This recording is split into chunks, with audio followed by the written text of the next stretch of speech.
from the onset, second the motion ably and proficiently canvassed by my very good younger brother, Senator Dickett. Mr. Senate President, permit me to also say a word or two on this particular matter. I was in Bauchi, Mr. Senate President, for my Christmas break when the news broke out, and instantly, on behalf of the Northern Senators Forum, I moved into the Plateau, had 2 sessions with the executive governor of Plateau State before paying a courtesy call with some members of the forum as to the gravity of what happened in Bokos. Mr. President, what happened in Bokos is unprecedented. It is unprecedented. Where you have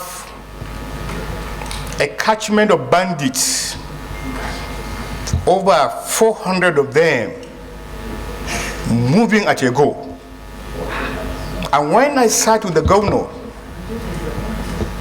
the stories I had was mind-boggling. First, there was a rumor of this attack. Second, the governor tried to make this information available, but they didn't take him serious.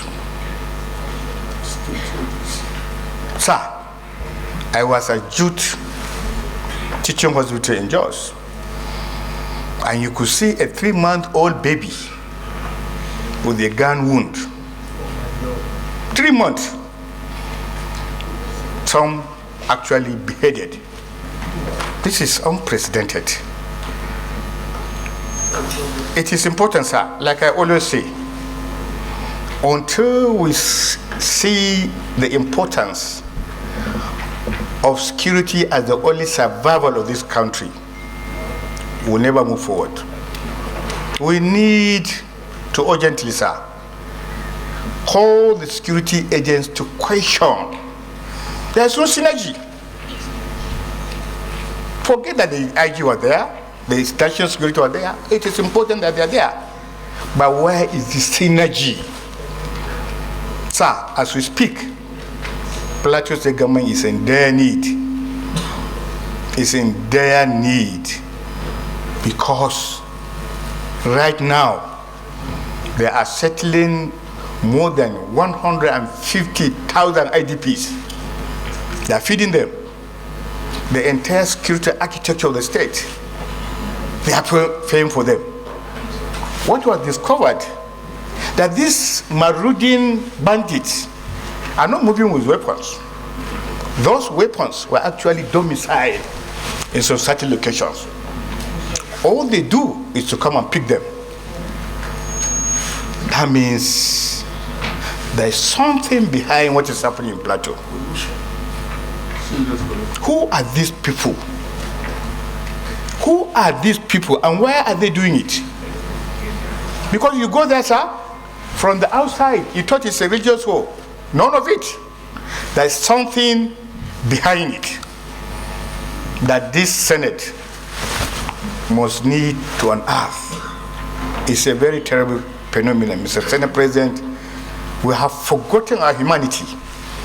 The carnage you've seen, small arguments, small differences.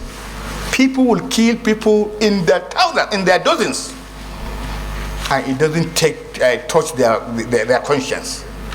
Lastly, sir, what I have also discovered, because I spent 72 hours in Plateau, was the little information about those bandits. They are not living around the communities. Somebody imported them. Somebody escorted them. They don't even know the terrain. They were led by some people who know the terrain. And when you look at the communities, they are now sharply divided. Where Bokos Bariki-Ladi, even where there were crises, there is no way you will separate Christian and Muslim because they are intermixed. There are communities that are so intermixed. In a family like this, you have Christians and Muslims. That's so intermixed. But what happened on the Christmas Eve? On the Christmas Eve was something that needs to be investigated by security agencies. It should not be just rhetoric. It just not be talks. Sir, anybody who is assigned responsibility as a security chief and he cannot deliver, he must be shown out. The National Assembly are shown out after 4 years, and we even have a recall item in the Constitution. If we cannot deliver, our constituents are asked to recall us, and 4 years we also go for election. We can't keep doing everything all the time and no result. This insecurity is pervading the entire northern atmosphere. It is important, Mr. Senate President, and look at what happened in Anambra too. Sir, let's just sit down as a Senate, as a body, and if possible, sit down, your leadership sit down with the President. Sir, if people could not deliver, let's get people who will deliver. It is irritating. Every day we come here and talk. Every day we come here and talk. Sir, the supplementary budget we passed on issues of security, you go across them, they will tell you they have not gotten anything. You sit down with the security chiefs, they said they don't have anything. Nobody has given them anything. How do we continue this? May the soul of those who lost their lives rest in peace. Thank you. Distinguished Senator, that we should invite the Chief of Army Staff, the Inspector General of Police, and the Chief of Air Staff to brief us on what actually happened in Plateau, on that Christmas Eve. I would dare to say, including the DG of SSS, because of the intelligence gathering and the police. So I would like Senator Kawu, please, if you can second that motion, but please list out the list of the service chiefs that must come in a closed session to brief this Senate on this kind of gruesome murders. Moved by distinguished Senator Adams Ashimole to invite all the service chiefs, additional prayer or amended prayer to invite all the service chiefs, DGSS, Inspector General of Police, and the NSA National Security Advisor to come and brief the Senate on NIA and NIA, DGNIA, to come and brief the Senate. I so second, Mr. President. Point of order. Appears to have been very, very well coordinated with local collaborators. The bandits did not come with weapons. The weapons were already deposited in the various villages they attacked. So even if you stop them on the road, they will say they are ordinary Nigerians or they are ordinary citizens just going about their normal businesses. But when they arrive the places that they are targeting, they will now go to where the weapons are. So it also means that there is need for us to improve on intelligence gathering. And definitely the administration of President Bola Ahmed Tinubu is new, but this is multifaceted. Senator Plank said it has something to do with ethnicity. In some instances, religious connotation. In some instances, financial and commercial connotation because of mining purposes. And that may account for the idea of wiping out children so that they will not come back to ask for their father's lands. So we won't discuss everything here because there will be need to stop them from occupying those places that they have wiped out the indigenes. In case the intention is for them to take over the land and start mining activities without let or hindrance. But let me hear from the former governor of Plateau State, who himself is a son of the soil, distinguished Senator Lalong. Mr. President was almost summarizing everything. Yes, I will not start with Plateau. I will say that it is entirely in the northern states. By virtue of my privilege to be chairman of the Northern Governors Forum for 4 years, when there were similar things all over the country. But with particular reference to Plateau, I heard the report from the military this morning. I will say that I was disappointed. Disappointed how? Because part of it was that why they couldn't deal with the situation in Mangu and Bokos was because of proximity and of course also the terrain. And I asked the question, for a military, for armed forces, there is nothing like terrain. There is nothing like distance. In Plateau State, because of several crises, we have proliferation of outfits. We have the creation of Operation Safe Haven, all funded by the state government. We have the Operation Rainbow, funded by state government. That is increase in the capacity.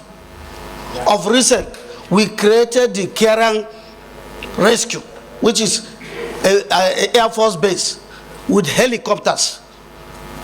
The issue of Mangu, many people were killed around Kerang. Where was the Air Force? Where are the helicopters? Today, sir, we discussed about Tucano jets. We are told that Tucano jets are not available. We discussed about drones. The drones are available. My spirit is that we must first of all deal with the criminals, because before we come back to deal with the internal situation. Yes, like every society, we have conflicts. We have religious conflicts and differences. We have ethnic conflicts and differences. But when a dimension like this comes into effect, it calls the attention of Mr. President of the Federal Republic of Nigeria. Because the killings that were done in systematic manner. But as we move in, I don't think that the role of the military is always to employ kinetic. We discussed that in Kaduna and we came to resolution that as much as we go into kinetic, we must also dwell on non-kinetic methods in settling disputes in these various states. And if it was so, it took a long time. This information is not the first. This attack is not the first. Always on Christmas Eve. Always on Christmas Eve. So as we move into this kind of thing, I also want to support, because the bills failed last time. Mr. President, if you give permission, we are bringing it back again. The role of traditional rulers in security. Let us give them constitutional roles. I'm not saying that we must always talk about state police, but we have traditional rulers that can always produce solutions to this kind of problems. We brought a law and the law failed last time. But I am here. I will still sponsor another law, and with the help of the Senate, let us give some roles to our traditional council on addressing issues of security. As I said, dialogue is very, very important. We created peace building, yes, we created interreligious council. We know the terrain of Plateau State. It may not be like Benue, but in Plateau State, a little skirmishes of traditional or even a family dispute may always move into a religious conclusion. And then you have this dimension of crisis. But however, it is not insurmountable. And with this present Senate, and the way Mr. President of the Senate is taking the issue, I agree with Senator Nangi and also with my Senator Decade Plan, that first of all, let us go back to address the issues. Mr. President, Those who were displaced in 2021 have not been returned to their places because the land is devastated. The place, there is no way. I kept on hammering that if we created the Northeast Development Commission, we are now about creating the Southeast Development Commission. If you want to address the issues of insecurity in the North Central and part of the North, then we must also go to look at the possibility of creating a North Central Development Commission. That is the only way we can bring back our people. Otherwise, an angry man, a man who is displaced from his place for more than 10 years is always an angry man. So we are talking about giving money today. That money will not even send those who are displaced in 2021. That will not bring those who are displaced in 2001. But there is a lot to be done. But like I said, let us call back the military to order. That is not a reason to say that 100 people and something people will be killed. Because I know that in those settlements there are operations safe haven. They have outfits there that are being funded by government. And this matter is very serious. And on behalf of the good people of Plateau State, once again, I thank the Senate, thank Mr. President and the Senate for looking at this issue and making quick consideration to save the lives of the people of Plateau State. And I so move. Thank you, sir. I think you have more or less captured everything, being a son of the soil and a former governor.